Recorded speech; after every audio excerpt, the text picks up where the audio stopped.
Un día, hace varios años, Fede Popolo decidió que no iba a terminar ingeniería y se puso a estudiar animación de forma autodidacta. Después de trabajar para proyectos con Heineken, Red Bull, The Walking Dead y MTV, entre muchos otros, estaba en Fortis, un game studio de San Francisco creado por ex ejecutivos de Warner e EA Games, la líder mundial en juegos. Desde ese Olimpo, un día decidió que quería cambiar.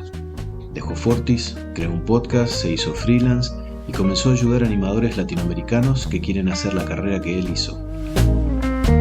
¿Por qué tomó esa decisión y para qué? Te lo cuenta él en esta entrevista. Estás en Mind Your Business y esto es Reescribirse.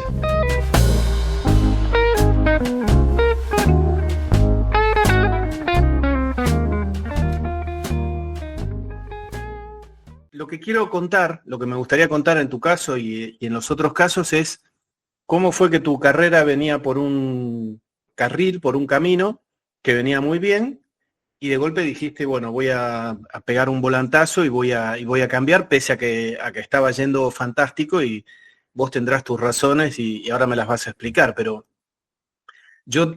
nos conocemos hace mucho, pero hubo años, por no decir una década a lo mejor que no nos veíamos. Sí. Entonces tengo como fotos tuyas, ¿no? Entonces, cuando te conocí, que eras muy pibe, estabas comenzando a estudiar ingeniería industrial. Sí. Fast forward, no sé qué habrán pasado, 10, 12 años, te vuelvo a ver recién venido de haber vivido en Estonia y de haber estado en una incubadora de startups de gaming. Y fast forward de nuevo, aceleramos, estabas trabajando para una empresa de animación americana de San Francisco, muy buena, en remoto, desde Rosario, que era algo que te encantaba, tranquilo. Sí, de videojuegos la empresa. De Yo videojuegos. hacía animación, pero empresa de Vos videojuegos. hacías animación y era de videojuegos. Y ahí, no me adelantes, pero ahí pegaste un volantazo y dijiste, estoy fantástico, pero igual quiero hacer un cambio y vos tendrás tus explicaciones que me las vas a dar. Pero contame la primera parte, ¿cómo fue que pasaste de estoy estudiando ingeniería industrial a todo eso que hiciste en el medio? En el medio trabajaste en empresas, digamos, en empresas de marketing, en la parte creativa, pero contame en resumidas cuentas cómo fue esa carrera y después me contás cómo fue el plot twist, el cambio Está de bien. guión. Sí, yo caí en el mundillo tecnológico medio de casualidad, en realidad, más de hobby que planeado. En 1996 se retiraba Enzo Francescoli del fútbol y dije, bueno, le quiero hacer una página, el Enzo. Allá había página de Jordan, de Maradona, o sea, en esa época internet estaba arrancando, no había mucho, y comprando en los kioscos de revista, en los kioscos de diarios, digamos, una revistita de cómo se hacen páginas web, y cómo había que escribir el HTML a mano, era todo súper rudo en esa época, no había herramienta que tocabas una cosita y te armabas una página. Fui aprendiendo, terminé haciendo ese tributo a Francescoli, creo que se retiró en el 97, no me acuerdo bien los años, pero yo estaba terminando la secundaria, iba al Politécnico, una escuela técnica acá de Rosario, y medio que por empuje me metí en ingeniería industrial porque era, bueno, no sé bien qué estudiar, o en realidad sí sabía, quería dedicarme a cosas tecnológicas, que no existía una carrera para eso. Había algo parecido en Buenos Aires, pero la verdad que a los 18 años pensaba, para irme me voy, no sé, a Copenhague, ¿no? A Buenos Aires, que está acá nomás. Así que me metí medio por empuje en ingeniería, me gustaba hasta que fui descubriendo un poco más la carrera y qué es lo que haría recibido, y la verdad que no me veía viajando a una fábrica. Bueno, hay otras salidas laborales, no quiero menospreciar la carrera, pero me di cuenta que no era para mí, y a su vez lo que hacía de noche, cuando en casa, que era investigar todo esto de web y aprender con el viejo y querido Learning by Doing, me ponía objetivos chiquititos, decir, bueno, voy a agregar, no sé, que la gente pueda dejar comentarios. Y después para eso me di cuenta que tenía que aprender de bases de datos MySQL, de lenguaje de programación como PHP, no sé, montones de cosas que las iba investigando para resolver microproblemitas. Y de golpe por alguien que vio esa página me llamaron para hacer un trabajo, de ese trabajo me llamaron para otro, y se me fue armando ahí una Cartera. bola de nieve, claro, hasta que dije, esto no tiene sentido el estudiar ingeniería si me estoy dedicando a lo que me gusta, que es otra cosa. Y bueno, ahí fue creciendo, digamos, fui saltando de un trabajo al otro, de empezar del kiosco de la esquina hasta terminar haciendo páginas web para, no sé, Red Bull, Volkswagen, montones de marcas grandes. En el medio fui conociendo el mundillo de las campañas digitales, de agencias de publicidad. Me hice bueno en una tecnología que ya no existe más, que es Flash. De hecho, hemos hecho trabajo juntos hace 20 años en eso. Vos lo hiciste, yo no aporté mucho. Bueno, me daba el lugar donde sentarme. Y bueno, esa tecnología fue, digamos, en un momento era el boom, todas las páginas web se hacían en Flash, tenían un montón de animación, colores, sonido, etcétera, y después el mundo fue migrando a algo más óptimo, que no tarden 5 minutos en cargar las web, aunque se vean lindas. Y de golpe me encontré con un conocimiento que, o sea, que era muy bueno en una tecnología completamente obsoleta. Así que ahí me tuve que reinventar de nuevo, y fui descubriendo disciplinas parecidas que me gustaban. Me gustaba la parte de motion graphics, que es hacer básicamente los videitos, puede ser desde una publicidad, las cosas animadas que aparecen en las publicidades, hasta, no sé, he hecho cosas para recitales, como, bueno, en los MTV Latin Music Awards, cuando una vez que cantaba Katy Perry, de fondo había videos que hice yo, con los amigos. Bueno, y ahí fui descubriendo lo que más, que no era tan inviable hacer lo que a mí realmente me gustaba, que es la animación de personajes. Para mí todo ese mundo de ver en las pelis, no sé, Shrek o Toy Story, lo que sea, me parecía absolutamente lejano, y que si no vivías en San Francisco era inviable. Y después me fui dando cuenta que no, que se puede hacer, se puede trabajar de cualquier cosa si uno le pone ahí garra y va buscando el nicho donde meterse. Así que bueno, ahí fui saltando medio de disciplina a disciplina. Está bien. Y fuiste saltando disciplina en disciplina, te fuiste metiendo en el tema de juegos y en un momento dijiste voy a crear una empresa de videojuegos. ¿Fue así? Sí, no me acuerdo del año, pero cuando Steve Jobs anunció que el App Store iba a ser abierto y cualquier Sí. desarrollador que se podía inscribir y subir sus aplicaciones, sus videojuegos, en ese momento yo tenía una productora digital con mi mejor amiga, que hacíamos básicamente campañas digitales de publicidad para, no sé, Coca-Cola, Heineken, lo que sea, o sea, los bannercitos que ven en las web. Ujú. Pieza de motion graphic, videoclip, nos hacíamos un poco de todo, y mi hermano, que es ingeniero en sistemas, tenía y sigue teniendo su empresa de software. Entonces dijimos, che, juntemos fuerzas, nosotros hacemos que se vea lindo, vos haces todo lo ñoño que está atrás para que funcione. Así que básicamente creamos una empresa que la mitad de cada empresa era dueña de esa empresa. Y nos pusimos a hacer nuestros propios juegos para publicarlos en el App Store. En esa época Google Play ni siquiera existía. Bueno, y a raíz de un juego que hicimos, una aceleradora de Estonia invirtió en nosotros, nos fuimos a Estonia 3 meses y medio. Un programa súper intensivo, que básicamente a la mañana teníamos 4 horas de charlas, de capacitación sobre cómo transformar Ujú. tu idea en un negocio, y a la tarde tenías reuniones 1 a 1 con los mentores. Entonces venía, por ejemplo, el tipo que en el Candy Crush balancea los niveles para que la dificultad vaya siendo ascendente, pero en cierto punto sentís que ganás el control, después lo perdés, y está todo balanceado para que quieras una dosis más como un drogadicto. Claro, todo Ese eso que la tipo es. gente ahora critica a morir, digamos, ¿no? Que están Sí, diseñados para que se vuelvan adictivos. critican, pero después vos tenés juego de $1 y el gratis, y se bajan el gratis. O sea, claro. Y después en el gratis Pagan, gastan. pagan con la salud mental, decimos. Claro, ahora no sé si lo puedo nombrar por NDA y eso, pero ahora estoy trabajando en un juego que generan 4 millones de dólares por día y el juego es gratis. O sea, la Wow. gente gasta plata en cosas que, no sé, en comprar moneditas, en comprar cosas virtuales que no sirven para nada en el mundo real. ¿Cuatro, Sí, esto 4 millones por día, dijiste? por día, sí. Wow. Ese es un cliente Eh, actual. sí, sí. Bueno, en realidad es cliente de mi cliente, por decirlo de alguna forma. Yo Ujú. no trabajo directamente para la empresa, trabajo para un estudio de animación, eh, haciendo videos para este juego. Pero sí es una industria que mueve, ya superó Hollywood hace unos años en inversión y también en retorno.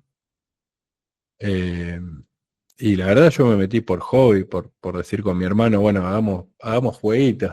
Nos Ajá. metimos con esa mentalidad, no tanto no sabemos ni cómo monetizarlo. De hecho, cuando fui ahí a la aceleradora de Estonia, me di cuenta que llegamos hasta ese momento de casualidad, porque había tantas cosas que no sabíamos sobre cómo retener usuarios, cómo monetizar gente a la que le estás dando algo gratis, o por qué convenía hacerlo gratis y no premium. El premium es básicamente pago $2 o $3 y me lo quedo.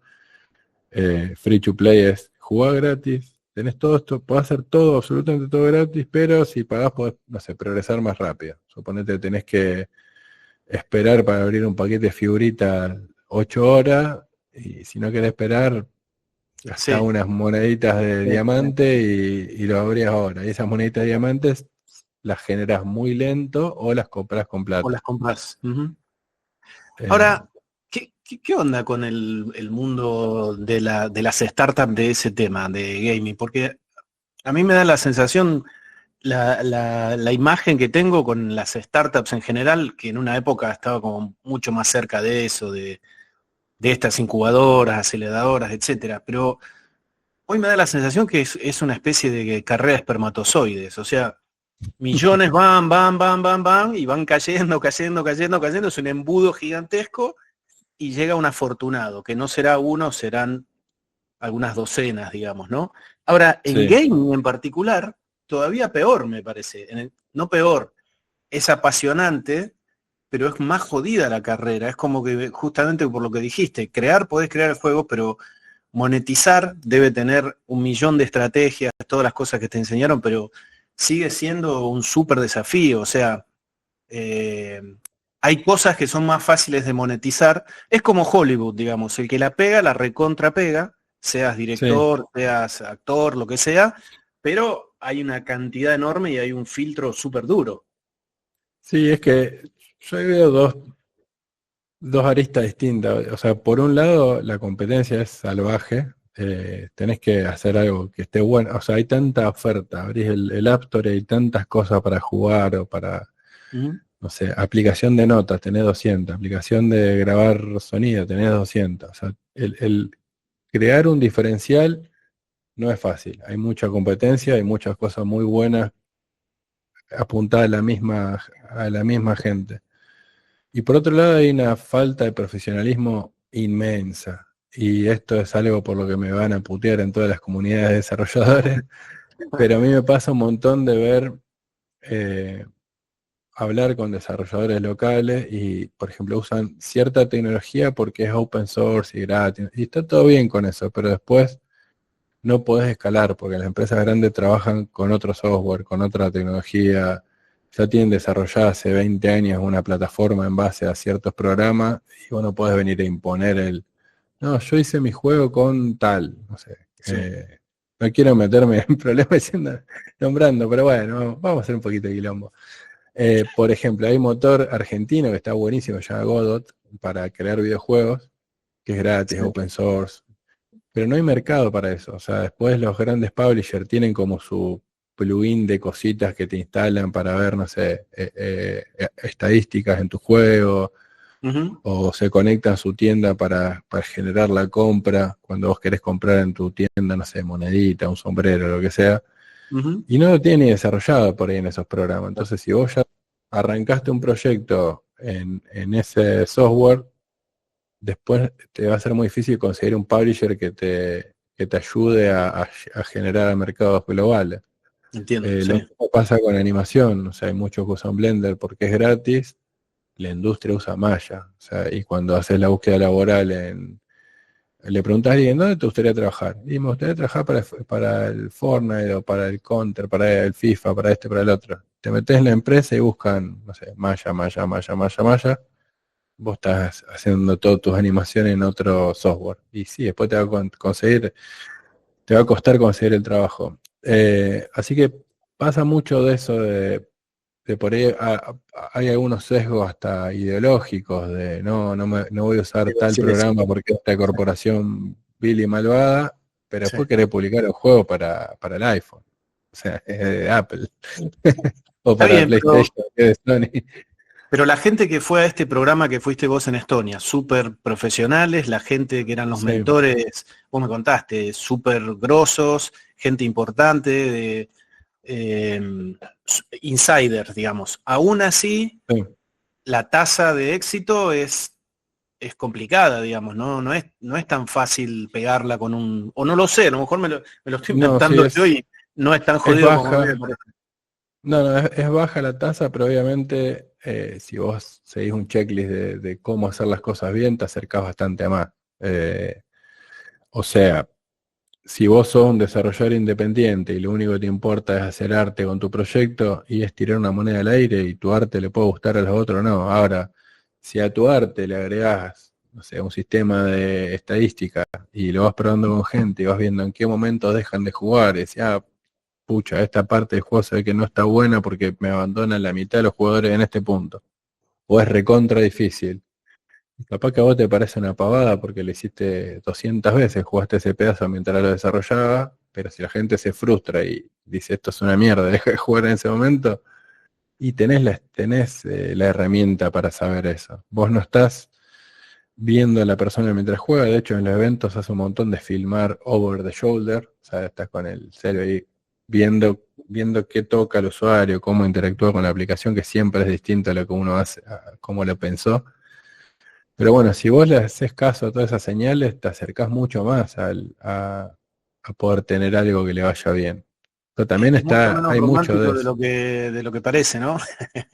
Que te vaya bien. Claro, o sea, es que sí, que te vaya bien es mucho menos romántico de lo que parece. Vos podés tirar ahí, tipo dice, esta es mi obra de arte y te pueden decir, mira, no me Todo bien, gusta. O pero me parece re difícil, la verdad que no me quiero estresar con este juego, quiero claro, relajarme.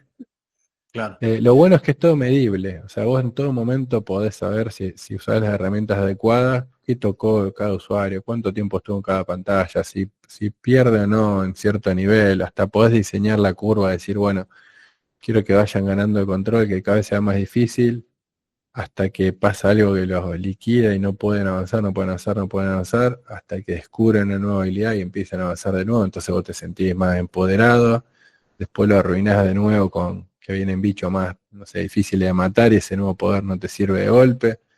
Mm, Eh, pero sí, hay toda una parte que al desarrollador por ahí le cuesta entender, que es que hay que medir, hay que iterar, hay que mm. nada, usar herramientas por ahí no son tan cool y tan románticas. Sí, sí, sí. Ahora, vos te metiste ahí, aprendiste todo ese playbook de hacer las cosas bien, Mm. creaste la empresa, que era One Eye Ant, ¿no? Algo One así. AM, sí, One Eye Ant. One AM.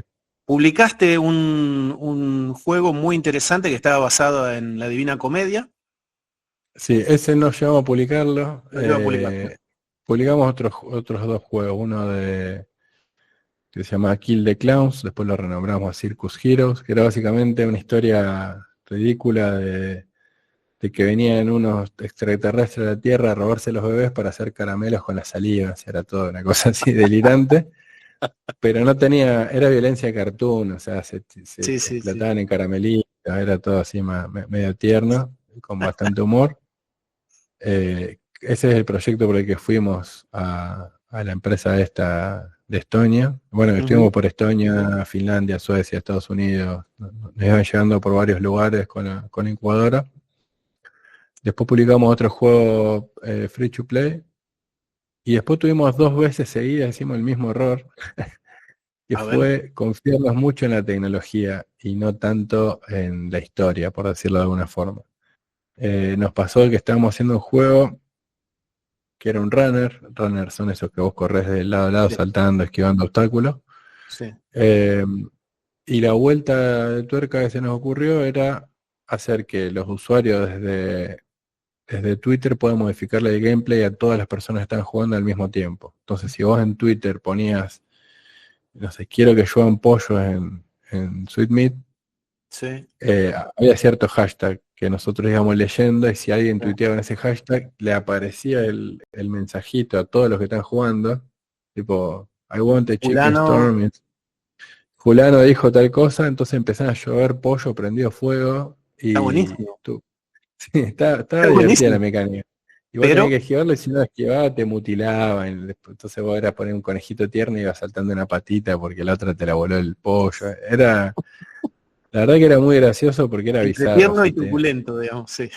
claro, y llegamos a hacer un acuerdo con Twitter por el tema de que si usamos ciertas herramientas de ellos, de Analytics y Ujú. no me acuerdo bien de qué más, de Analytics seguro, o sea, las que te dan información de cuánto tiempo juega cada usuario en cada parte, dónde pierden, dónde saltan, dónde mueren, dónde compran algún objeto, dónde ven publicidad, etcétera, etcétera.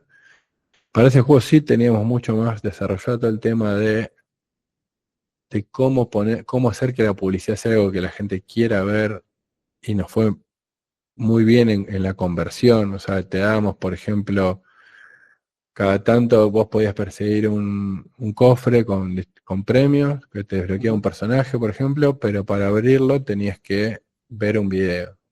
Y la tasa, no me acuerdo el número, pero era como 80% de la gente que le damos esa opción quería ver voluntariamente una publicidad para que le regalemos un personaje.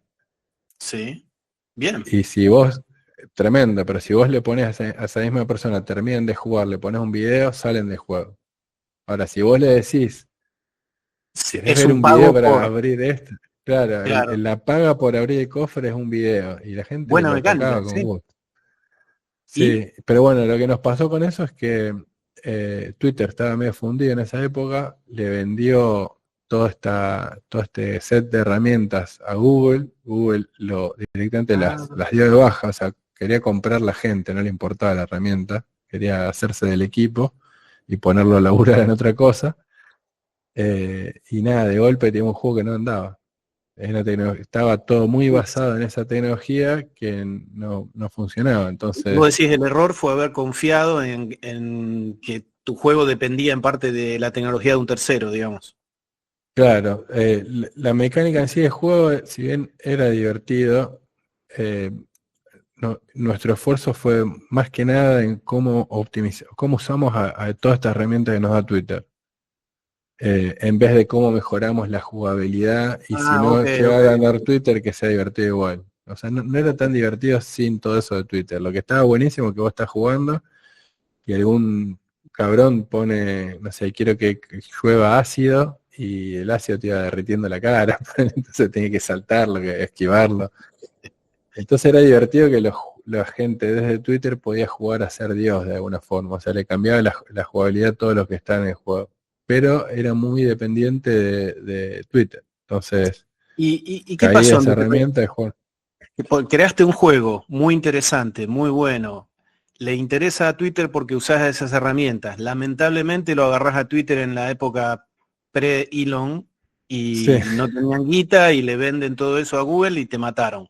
Pero es como que le habías agarrado la mano. Sin embargo, en algún sí. momento agarraste para otro lado. Ahí, ¿qué pasó, digamos? ¿Por qué tomaste la decisión? Agarraste para otro lado en el Bueno, sentido de me metí a laburar bueno, ¿de ahí pasaste a Fortis en San Francisco o hubo otras cosas intermedias? hubo un intermedio, de ahí lo que pasó con la empresa esta es que me generaba, como, lo mismo que nos pasó con Twitter, nos pasó con Facebook en otro proyecto, algo muy parecido, estaba muy Ujú. basado en la tecnología que de golpe cambió. Ahí aprendí a las piñas por segunda vez de golpearme con la misma piedra de que tenía que basar lo que yo haga en base a que Cosas que esté funcionan. bueno por sí solo y no, claro, que tenga el control yo, no que dependa tanto de la tecnología de otro. Y bueno, en su momento estamos con el proyecto este en base a la Divina Comedia. Yo era como muy fanático de la Divina Comedia, tengo ahí varias ediciones de libros, tengo montones de bocetos de ese proyecto, pero estamos con la diferencia de que yo lo quería hacer un poco más fiel a la Divina Comedia, como que este Dante, mi versión de Dante era como más cagón, asustadizo, y que todo su viaje por el infierno era una experiencia como que hasta le daba miedo, y por otro lado quería un tipo que tenga el super de El espada superhéroe, claro, claro. y bueno, decidí tomarme unas vacaciones, por decirlo de alguna forma, y trabajar como empleado. Empecé a trabajar para una empresa de Canadá, porque ya el tema de tener mi propio estudio, empleados, todo eso me estaba generando un montón de estrés. El tema de balancear, trabajar para clientes para poder pagar sueldos y la ganancia en sí de la empresa, reinvertirla en que los mismos empleados de la empresa hagan nuestros propios juegos. ¿Cuántos empleados Eh, tenías, Pedro? En ese momento éramos, creo que tenía 5 o 6 empleados. Y al final Y es como que te teníamos das también unos cuenta, freelance. más los freelance, y al final es Sí. como que te das cuenta que por ahí podés ganar lo mismo o incluso más sin empleados, algo así fue. Sí, de golpe empecé a trabajar para una empresa de Canadá de videojuegos, y ganaba, sí, te diría que casi un cero más sin sudar. No un Wow. cero más, pero sí bastante más, sin tanta locura de ver cómo pago los sueldos a fin de mes, y que el alquiler de la oficina, y que esto y que lo otro. Eh, lo tomé primero como una forma de que quería volver a mis raíces de hacer trabajo creativo, de animador, porque de golpe me encontraba con que en el día a día, teniendo mi propia empresa, estaba trabajando más de jefe que de animador. Claro. O sea, pasaba más tiempo con mi contadora que con el programa de animación. Divertido, está bueno eso. Y claro, y no, Un la verdad saludo a que no todos los era, contadores, un sí, abrazo. che, chutadora, es lo más mi contadora, pero bueno. Sí, no es fácil la parte de emprender, o sea, tiene todo lo lindo de la libertad que te da, pero también tiene todo lo malo de que a medida que vas creciendo, también crecen las responsabilidades, tenés gente que depende de vos, no sé, tengo un programador que se vino a vivir desde otra ciudad a Rosario para trabajar con nosotros, con la novia y todo, y Te sentías de golpe, responsable. claro, sentís que lo estás defraudando si no te va Claro. bien, si no le podés pagar un sueldo más grande. Ujú. Y yo creo que es parte de emprender, requiere sí o sí el esfuerzo y el compromiso de que uno diga, bueno, lo doy todo para que esto crezca, porque no existe el mundo que uno diga, ay, tengo esta idea, tírenme plata por la cabeza para desarrollarla. No existe, y mucho menos en Argentina. Ujú. Eh, Esa también es una concepción falsa que tienen muchos por ahí desarrolladores de, quiero hacer mi juego, y se piensan que tu idea le va a encantar a todo el mundo y van a poner guita, y las empresas no son, boludo, quieren un track record, a ver qué publicaste, bueno, Sí. vos qué esfuerzo vas a hacer para que yo haga el esfuerzo de darte, no sé, un palo verde, ¿qué me das Y a vos a veces el cambio? esfuerzo que te piden es grosso. El emprendedor ni se imagina lo que, lo que esperan Claro, que haga, digamos, ¿no? A veces. sí, sí, toda esa parte no te la cuenta nadie cuando uno No. quiere hacer un trabajo artístico. Así que bueno, ahí empecé a trabajar como para estar de vacaciones de alguna forma, y volver a trabajar en animación Ujú. 100%. Tuve una empresa de Vancouver un tiempo, después ahí salté a Fox Cup, que son los que hacían los juegos de casino de Walking Dead, y me contrataron Ujú. como senior animator, y al toque me pasaron a lead animator, o sea, era el jefe de los animadores del proyecto ese. Y ahí un día mi jefa me dijo, che, nos vamos a otra empresa. Dije, bueno, no hablamos de plata, no hablamos de qué había que hacer. Di un salto de fe porque dije, confío en Holly, en esta persona, confío a muerte, y sé que si me dice nos vamos a otro lado es para mejor. Ella es una chica de Manchester, que es una fenómena. Ujú. Y le dije, dale, vamos. Y caímos, por suerte estaba buena, donde caímos. Acertaste. Este, Salió bien, sí, sí. Fue kamikaze, pero salió bien.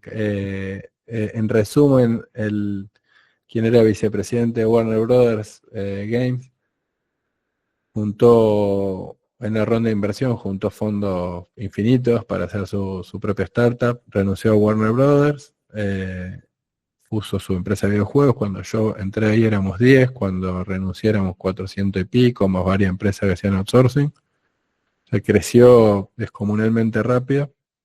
¿En Y al cuántos principio años? estaba bueno, en 3 años. En 3 años de 10 a 400. Bueno. Sí, ¿Y qué decías una al locura. principio? ¿Qué? No, al principio estaba muy bueno porque se manejaban como mini pymes, equipitos de 10 personas que hacían su propio proyecto, su prototipo de videojuego, y si iba viendo ese prototipo tenía o no potencial. Si no tenía potencial se descartaba y arrancabas otro. Si tenías potencial iban metiendo más recursos. Entonces, por ejemplo, yo venía a ser el lead animator de lo de Walking Dead y trajeron al lead VFX artist, lo que hacen las explosiones y todo eso. El lead concept artist, que es los que dibujan, hacen dibujito en 2D, digamos, para no perder tiempo modelando en 3D y todo eso. Bueno, trajeron el lead de cada área y nosotros no teníamos alguien que sepa bien de cómo crear juegos, entonces contrataron a uno que venía del Mortal Kombat y que fue un poco el que ordenaba todo lo que se conoce como game design, que sería como el director en una peli, el que establece las reglas, que dice, mira, si tocas un botón se abre una puerta y detrás de la puerta hay tal mecánica, hay que resolver un puzzle o hacer lo que sea. Bueno, así que el equipo en el que trabajaba yo fue creciendo, rápido pasamos a ser 10 a ser 90, más todo lo que son los central services de la empresa, que son equipos que le proveen a todos los equipos. O sea, hay varios equipos haciendo juegos y un equipo central que le da cositas, tipo, che, quiero un sonido de que rompí huesos. Bueno, agarran un brócoli y te pasan el sonidito grabado. Está buenísimo, la verdad, el trabajo ese. Pero bueno, en un momento me venía picando mucho esta idea de volver a trabajar por mi cuenta, independizarme, y si bien estaba con un sueldo muy alto en la empresa con la que trabajaba con gente súper talentosa de todo el mundo, me fue generando un desgaste, me fue generando ganas nada, de volver a ser dueño de mi tiempo, básicamente. Así que fue donde di el salto de renunciar a ese trabajo, que para el que lo ve afuera parecía soñado. De hecho, quien era el jefe de animación venía a ser, creo que era supervisor de animación en Disney, es tipo un grosso, es Messi en mi disciplina, así que aprendí un montón. Pero bueno, en algún momento le dije, gracias muchacho, aprendí un montón, pero quiero ir por mi cuenta. Ahora, sos inquieto, Fede, porque tampoco era que tenías un trabajo de oficina, que tenías que estar a las 9, que te controlaban los horarios, no era así, ¿no? No tanto, o sea, sí Presión a lo mejor de deadlines, eso sí. tenía presión de deadlines, eso sí. Mientras te vas más a grandes ligas es más la presión, pero también uno se siente más confiado. Entonces, a mí nunca me afectó trabajar bajo presión, en ningún aspecto. Pero sí me estaba pasando que, por un lado, uno mientras es más grande la empresa, el granito de arena que aporta es cada vez más un granito dentro de una playa gigante. Ajá. Entonces la verdad que sentía que no tenía mucho impacto lo que hacía. Yo venía de tener mi propia empresa donde podía tomar una decisión que cambie el todo, para bien o para mal, pero me gustaba ese vértigo. Cuando empecé en esta empresa tenía mucha incidencia en lo que hacía. Yo definía las reglas de la animación de todos los proyectos, creaba documentación, o sea, tenía un montón de impacto en mi trabajo, y de golpe era uno más en la estructura gigante y la verdad que no era para mí. Ok, No era el tamaño de empresa en el que me sentía cómodo. ok, se entiende. Y entonces, vuelta a laburar por tu cuenta. ¿En qué formato? ¿En formato soy un profesional reconocido, me contratan, laburo freelance, hago Bueno, ahí también... empecé a trabajar. Primero me tomó un tiempo para no de vacaciones, sino de capacitaciones así extremas. Seguía con la misma rutina, de las mismas horas compu, por decirlo de alguna forma, que tenía cuando trabajaba full time, Ujú. pero me metí en especializaciones de las tareas muy cercanas a animación. Yo animación empecé estudiando a las piñas y aprendiendo haciendo, pero en algún momento me fui profesionalizando con mentores de Pixar, DreamWorks, Sony, no sé, todas las empresas más grandes. Ujú. Y empecé a hacer lo mismo con lo que venía antes y después de animación. Por ejemplo, empecé a estudiar iluminación con uno de los lighting artists de Spider-Verse, de Spider-Man Into Spider-Verse, porque quería aprender, tipo, bueno, cuando el animador termina, ¿quién agarra el quilombo que le entregamos y cómo lo sufren? Ok. Yo lo sentía como una forma bueno, si me entiendo con los que están después en la línea de producción, puedo tener más herramientas para ser un mejor líder en esos procesos. Y cuando sentí que esa etapa de volver a seguir aprendiendo había terminado, volví a agarrar trabajo freelance. O sea, trabajaba para distintos estudios por proyecto, básicamente. Proyectos cortos, bueno, empezamos algo, se termina. No es un videojuego, por ahí tarda 3 años, sino tal vez trailer o un evento dentro de un videojuego. Muchos videojuegos en que cada 1 o 2 semanas tienen un live ops, ponerle sale, bueno, esta semana se desbloquean todos los personajes de, no sé, los Simpsons en el Fortnite. Alguien tiene que hacer el paquete ese de los personajes, de modelo, no sé, a Homero, le pongo los huesos, un animador mueve los huesos, alguien le pone Ujú. VFX, alguien le pone sonido, y de eso hay muchas empresas que hacen outsourcing. Hay empresas en Argentina, en todo el mundo, que básicamente le venden a, o sea, Epic Games, ya te vendo el paquetito de los personajes listos para que vos lo enganches en el juego. Eh, entonces empecé a trabajar para alguna de esas empresas que te hacen packs de cositas para videojuegos. Eh, y bueno, y empecé a también ver cómo podía monetizar mis conocimientos de la forma que puedo escalar más que revendiendo horas. Y ahí fue cuando empezamos a hablar, a tener nuestra consultoría para ver cómo podía transformar un poco mi carrera en que no sea un revendedor de horas. Y bueno, y ahora estamos empezando esta nueva etapa, a ver cómo sale. Contame un poco del podcast, o contale a los que están viendo el video, yo ya lo conozco, pero contale cómo es la idea, que está buenísima, y la gente que estás entrevistando es buenísima, y cómo se vincula, cómo se engancha lo del podcast con tu actividad de mentor, que tampoco me la comentaste, pero me la podés comentar ahora. Ahí venimos, ahí vamos, ahí llegamos. Bueno, no, lo de podcast, yo hace tiempo tenía ganas de darme el gusto de poder hablar con gente que admiro, de las cosas que a mí más me gusta, que son cine, animación y videojuegos. Entonces tuve bastante tiempo la idea de armar un podcast o algún ciclo de entrevistas, no sabía bien qué formato darle. En eso de paso, para los que estén escuchando, Eduardo es un fenómeno asesorando a gente a encontrar su camino. No, en serio me sirvió un montón todas las charlas que tuvimos, también para darle forma y tomármelo más en serio, decir, che, más allá que un gusto que me quiero dar, puede ser una excelente excusa para conversar con gente que me encanta, que admiro, que no me importa si lo ven 4 personas o 40.000.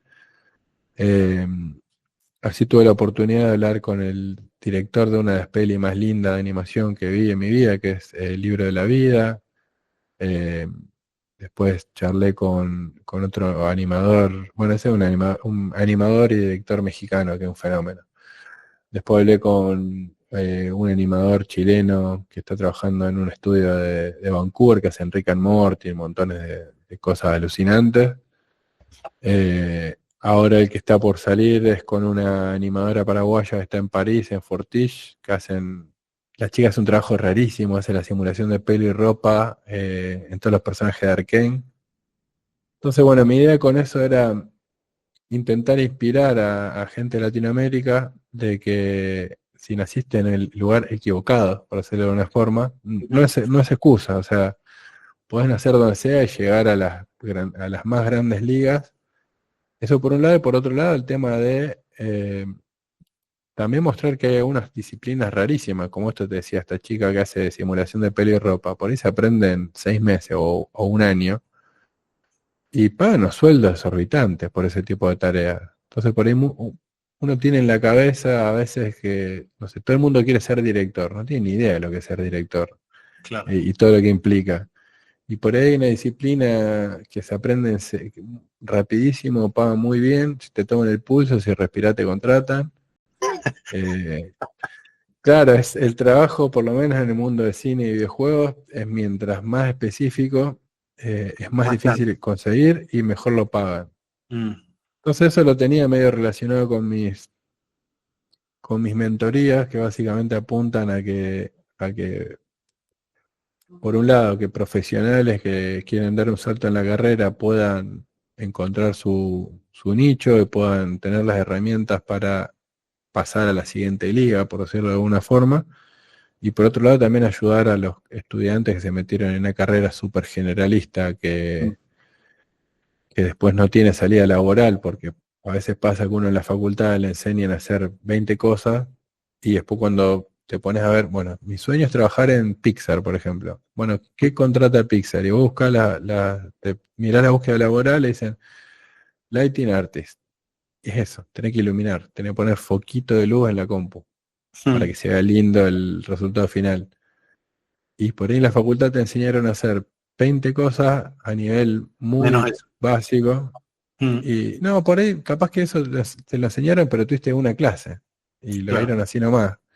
Como también tenés una clase de animación, una de compo, una de cada cosita. Y el mundo real no pide generalistas, pide especialistas, pide una persona que haga algo tan bien que no lo puede reemplazar una IA, no lo puede reemplazar nadie. Eh, entonces, bueno, ahí un poco encontré como la conexión entre las mentorías que quería dar a distintos artistas para que puedan acceder a mejores trabajos, con el tema de abrir la cabeza de que existen esos trabajos hablando justamente con sus protagonistas. Así que me vino bárbaro el podcast. Nunca lo pensé tanto del lado comercial, Bill, de decir, bueno, vamos a mostrar que existe este trabajo, no sé, de Character Effects Artist y después le enseño cómo simular ropa y pelo. No fue tan No, pensado así. pero estuvo pensado para ayudar a un perfil específico de persona. Y bueno, qué sé yo, mi punto de vista, en algunas cosas los ayudás con cosas que son gratuitas, de libre acceso, y te abre la puerta a que después puedas ofrecer algo un poquito más currado, dirían acá, Claro. te lo cobres. Pero ese tema de la especialidad, ¿vos dirías que es el obstáculo? Porque vos sos un latinoamericano, como estos que estás entrevistando, algunos han llegado a distintos puntos, pero todos han hecho una carrera importante. Desde Latinoamérica, algunos se han tenido que mudar. El caso tuyo, que lo que tiene interesante es que no te tuviste que mudar. Con lo cual, es un poco como el deseo, ¿no? El sueño que deben tener muchos chicos, no sé, puede ser en Bogotá, puede ser en Santiago de Chile, y no sé hasta qué punto probablemente también en España. Trabajo con una empresa de animación grosa en Estados Unidos. El Sí. problema para que no lleguen más, ¿es ese tema de la especialidad o hay otros obstáculos, digamos, o cosas que hacen que no te sea tan fácil? Bueno, Porque laburar en el de la remoto en especialidad. tu ámbito es fácil, digamos, es conocido, aceptado. Sí, el problema también es que competís contra todo el mundo. Mm. O sea, yo vivo en Rosario, Argentina, y si quisiera trabajar para una agencia de policía de Rosario, iban a contratar gente local porque se manejan de esta forma, y los quieren ver y quieren que, no sé, que le dé un beso y te tome unos mates con ellos. En una liga un poco más grande no pasa eso. Te importa tres carajos si vivís en Bangladesh o en Miami. Buscan talento y lo buscan para una disciplina específica. O sea, el estudio chico, que generalmente es el que peor paga, dice, bueno, necesitamos alguien que haga esta animación. Y te tiran por Ujú. la cabeza un boceto dibujado a mano y vos tenés que modelarlo en 3D, ponerle hueso, animarlo, exportar el video, tenés que hacer 20 cosas. Y generalmente tienen poco presupuesto, pagan peor. etcétera. Tenés menos tiempo. Mientras más grandes son los estudios, tienen más presupuesto, pagan mejor, pero también piden, no te van a pedir hacer 20 cosas, porque saben que las vas a hacer las 20 más. Te van a decir, hace una sola. Vos Solo. simulá el pelo. Solamente agarrar el pelo y hacer que se vea lindo. Mm. A otra persona vos solamente ponés luces, iluminar la escena. Quiero que transmita cierta emoción, que dé miedo o que dé alegría, no sé, cambiando la iluminación del mismo escenario le cambias completamente la emoción. Entonces, el demo reel que buscan para contratar a esa persona tiene que tener, no sé, 1 minuto y medio, 2 minutos de cosas iluminadas, que se vean hermosas. Y todo lo demás no importa, porque como no te contratan para el otro, no hace ni falta mostrarlo. Y ahí es donde veo un gran problema, porque muchos estudiantes o muchos junior en todas las disciplinas, modelado, animación, lo que sea, se creen que tienen que aprender a hacer 200 cosas para que los contrate Pixar. Mm. Y, y Pixar no contrata artistas que hacen 200 cosas, contratan uno para cada tarea. Un pintor que pinte, el durlero que ponga el durlo, que el electricista que haga la electricidad. No contratan un tipo que te haga la casa entera. El demo reel es como tu portfolio. Tenés pequeños Sí, clipsitos de trabajos que hiciste vos. Y vos lo que decís es, tenés que poner los de tu especialidad para que te busquen por eso. claro, sí. Si tu video tiene todos, no sé, animaciones de pedazo de bife, de carne con el precio del 20% de descuento, esta semana en un súper, te van a contratar para hacer ese tipo de trabajo. Ahora, si vos querés animar personajes, tenés que, aunque sea a las 3 de la mañana, no importa, ponete a animar personajes para vos. Hay montones de personajes gratuitos que uno se puede descargar. Mostrá que sabés animar y que te gusta animar y te van a contratar para hacer esa tarea. Yo de hecho cometí ese error, que como tenía el ego de haber trabajado para Coca, Red Bull, Volkswagen, MTV, etcétera, etcétera, tenía un reel, o sea, un videíto de...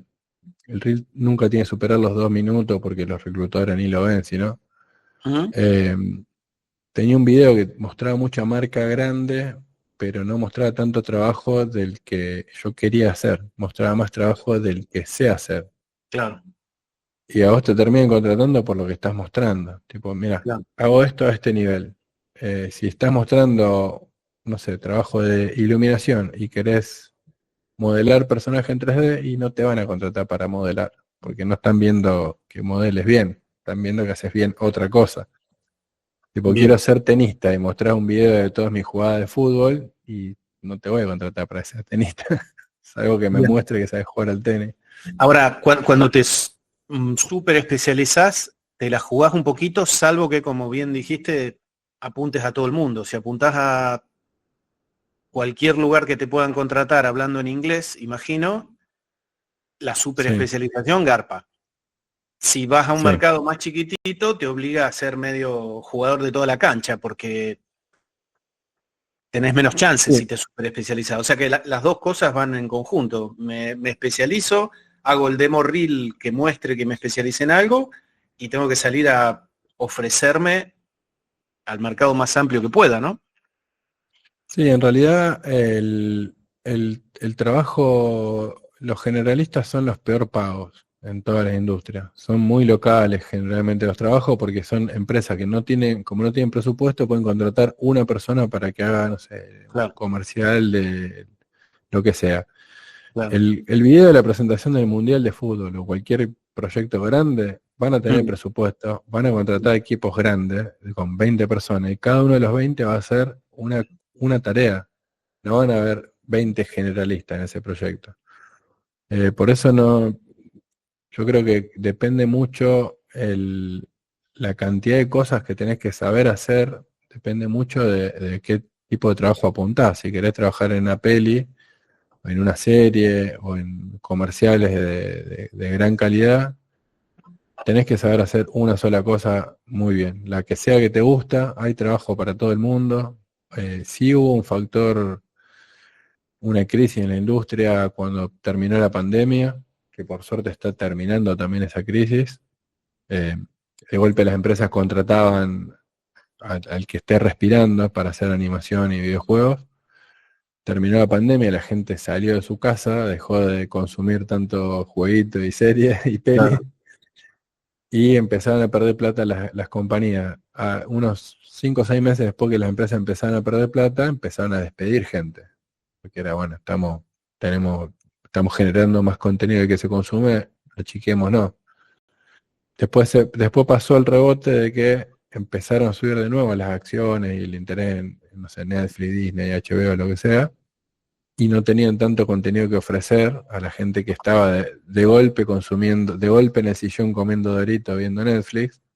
Que, sé que post pandemia todos salían al campo a ser felices y después volvían a su rutina.